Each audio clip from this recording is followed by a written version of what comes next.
अस्सलाम वालेकुम। जहांज़ेब वासी एक नए प्रोग्राम के साथ हाजिर है। साबिक़ वज़ीर-ए-आज़म मियां मोहम्मद नवाज़ शरीफ ने इमरान खान के हवाले से एक बड़ा दावा किया है। उन्होंने ये कहा कि मेरी इमरान खान से एक मुलाकात हुई थी और उस मुलाकात में मैंने इमरान खान से ये कहा था कि हम मिलकर चलेंगे और इसके ऊपर इमरान खान ने भी एग्री किया था। लेकिन बाद में फिर क्या हुआ जिसकी वजह से ये हिकमत अमली या ये साथ चलना ना हो सका, इसके पीछे क्या रीज़निंग हो सकती है, इसके ऊपर बात करेंगे। तो हुआ कुछ यूँ कि साबिक़ वज़ीर-ए-आज़म मियां मोहम्मद नवाज़ शरीफ ने एक स्टेटमेंट दिया और उस स्टेटमेंट में उन्होंने ये कहा कि जब 2013 के आम इंतखाबात के बाद मैं पाकिस्तान का वज़ीर-ए-आज़म बना तो मैं सबसे पहले बनी गाला गया और वहाँ पे जाके साबिक़ वज़ीर-ए-आज़म इमरान खान जो कि इस वक्त अडयाला जेल में कैद हैं, उनसे जाके बनी गाला में इमरान खान की रहायशगाह के ऊपर मुलाकात की। और उस मुलाकात के बाद उस मुलाकात में मैंने इमरान खान से कहा कि हम इकट्ठे साथ मिलकर चलते हैं। तो उसके ऊपर इमरान खान ने एग्री भी किया। आपको याद होगा कि ये मीडिया इस बात को रिपोर्ट भी कर चुका है कि जब उस मुलाकात के बाद मियां मोहम्मद नवाज़ शरीफ ने 2013 के आम इंतखाबात के बाद बतौर वज़ीर-ए-आज़म इमरान खान से पूछा कि आपको कुछ चाहिए तो नहीं। तो उसके ऊपर इमरान खान ने ये कहा कि ये मेरे घर की सड़क है, आप ये बनवा दें। तो उसी वक्त ये हिदायत दी गई थी कि ये इमरान खान के घर की जो सड़क है जो घर तक आ रही है, इसको फ़ौरी तौर के ऊपर बनाया जाए। और ये वही सड़क है जो इस वक्त भी सफ़र के लिए इस्तेमाल होती है। तो बहरहाल मियां मोहम्मद नवाज़ शरीफ ये कहते हैं जी कि फिर उसके बाद ये हुआ कि इमरान खान लंदन चले गए, वहाँ पर उनकी तारुल क़ादरी के साथ मुलाकात हुई और फिर ज़हरुल इस्लाम के साथ वो फिर पूरा प्रोजेक्ट हुआ और फिर 2014 का धरना हो गया। और फिर उस धरने के बाद जो कुछ हुआ वो हमारे सामने है।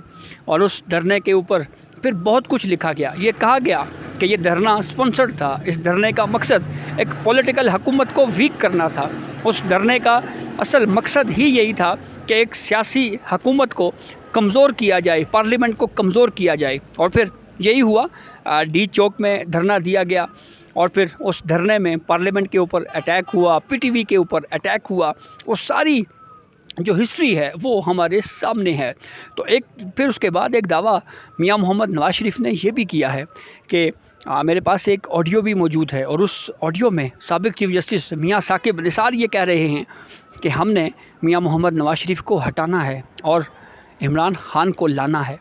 बहरहाल फिर उसके बाद हिस्ट्री ने तो ये साबित किया कि फिर पनामा आया और पनामा के बाद किस तरह से वो केस चलाया गया, उस केस के ऊपर मीडिया ने किस तरह से रिपोर्टिंग की और फिर उसके बाद महज ख्याली तनख्वाह की बुनियाद के ऊपर इमरान खान को की उस दरख्वास्त के ऊपर साबिक़ वज़ीर-ए-आज़म मियां मोहम्मद नवाज़ शरीफ को डिस्क्वालीफाई कर दिया गया। फिर ये क्वेश्चन उठा कि डिस्क्वालीफिकेशन की मियाद क्या होगी।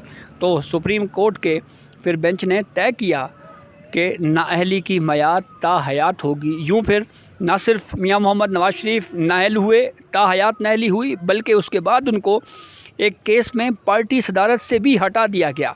तो ये वो बहरहाल पॉलिटिकल हिस्ट्री है जिसका उन्होंने भी ज़िक्र किया। इसके ऊपर बहुत कुछ कहा जा चुका है। तो इस मामले के ऊपर साबिक़ चीफ जस्टिस मियां साकिब निसार जो है वो इसकी तरदीद करते हुए दिखाई देते हैं और उन्होंने एक टीवी चैनल पे गुफ्तगू करते हुए ये कहा कि ये जो बात की गई है मुबैना ऑडियो वाली, अगर कोई इस तरह की ऑडियो है तो वो मंजर-ए-आम के ऊपर लाई जाए और उनका ये दावा दुरुस्त नहीं है। इस वक्त भी हम देख रहे हैं कि जो इस वक्त पॉलिटिकल पोलराइजेशन है मुल्क में, इस वक्त ये ज़रूरत महसूस की जा रही है कि सियासी जमातों को आपस में मिलकर बैठना चाहिए और बातचीत करनी चाहिए।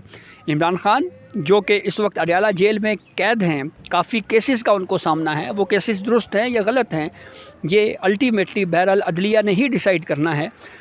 लेकिन ये कहा जाता रहा है कि इमरान खान को डायलॉग करना चाहिए, डायलॉग प्रोसेस की तरफ जाना चाहिए। लेकिन इमरान खान की जानिब से जब भी बयान दिया गया उन्होंने हमेशा ये कहा कि मैंने अगर बात करनी है तो फिर बात आर्मी चीफ से करनी है।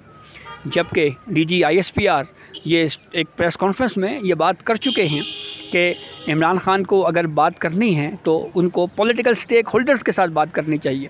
पाकिस्तान तहरीक इंसाफ के अंदर से भी कुछ ऐसे पॉलिटिकल लीडरान मौजूद हैं जो ये चाहते हैं कि बातचीत होनी चाहिए। कहीं ना कहीं इस हवाले से कुछ सिग्नल्स भी हमें मिले जिससे ये आया होता है कि बातचीत के हवाले से प्रोसेस को आगे बढ़ाया जाना चाहिए। इसी हवाले से एक बड़ा ही अहम एक बैकग्राउंड है मुस्लिम लीग नून और उसके अलावा पाकिस्तान तहरीक इंसाफ या दीगर पॉलिटिकल पार्टीज़ के दरमियान डायलॉग का, मुकालमे का। आपको याद होगा कि साबिक़ चीफ जस्टिस उमर अता बंदयाल ने जब इलेक्शन मैटर टेकअप किया तो उस वक्त ये कहा गया इमरान खान को कि आप बातचीत के ज़रिए जो है वो चीज़ें हल करें।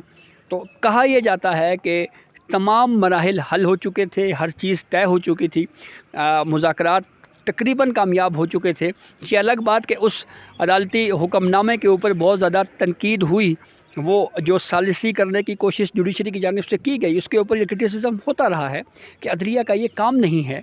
लेकिन बहरहाल ये कहा जाता रहा है कि जो डायलॉग प्रोसेस है वो काफ़ी हद तक उसके ऊपर चीज़ें मैच्योर हो चुकी थी, लेकिन अचानक इमरान खान ने अपनी मुज़ाकराती टीम को कहा कि आप यहाँ से उठकर आ जाएं, और फिर यूँ वो सारा डायलॉग प्रोसेस जो है वो वहीं का वहीं रह गया। और फिर उसके बाद चीफ जस्टिस ऑफ पाकिस्तान काजी फ़ाइज़ ईसा आए, उन्होंने 12 दिन इस केस को सुना और फिर उसके बाद फ़ैसला दिया और फिर आम इंतखाबात हो गए।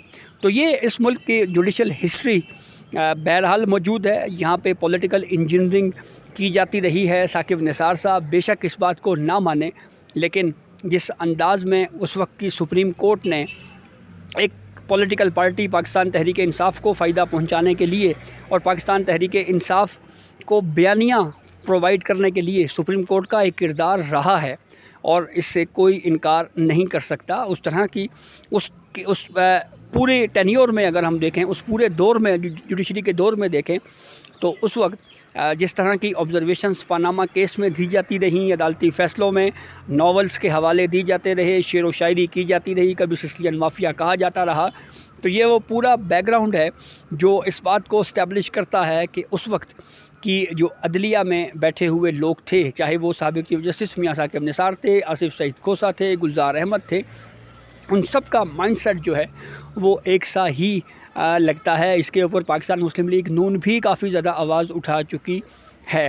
तो अब ऐसी सूरत हाल में जब मियां मोहम्मद नवाज़ शरीफ की जानिब से एक काफ़ी वक्फ़े के बाद हमने देखा कि उनकी तरफ से एक बयान सामने आया है और उसके ऊपर काफ़ी ज़्यादा डिस्कशन हो रही हैं, और इस हद तक तो ये बात दुरुस्त है कि अदलिया के हवाले से जो कुछ होता रहा है वो कोई बहुत अच्छा या उसको ये नहीं कहा जा सकता कि वो तमाम फ़ैसले जो है वो न्यूट्रल थे, वो बिल्कुल दुरुस्त अंदाज में वो फ़ैसले किए जाते रहे हैं। तो अब साकिब निसार बहरहाल इससे इनकार तो कर रहे हैं, लेकिन इस्लामाबाद हाई कोर्ट में हमने जो आम इंतखाबात से पहले केस देखा, मरियम नवाज़ और नवाज़ शरीफ की ज़मानतों का केस, वो केस आम इंतखाबात के बाद तक ज़मानतों का केस जो है उसके ऊपर समाअत मुलतवी की गई और केस ज़मानत का केस आम इंतखाबात के बाद टेकअप किया गया।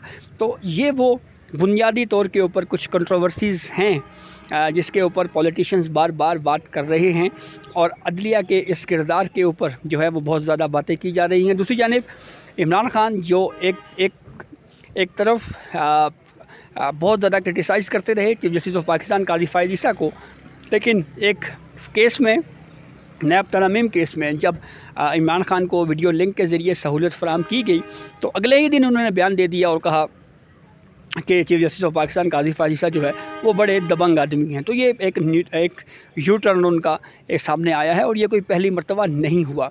यहाँ पे हमने देखा कि पाकिस्तान तहरीक इंसाफ के हक़ में अगर कोई फ़ैसला आता है तो कहा जाता है कि इस जज से अच्छा जज कोई नहीं है, लेकिन जैसे ही फ़ैसला ख़िलाफ़ हो तो उल्टा शदीद तनकीद की जाती है।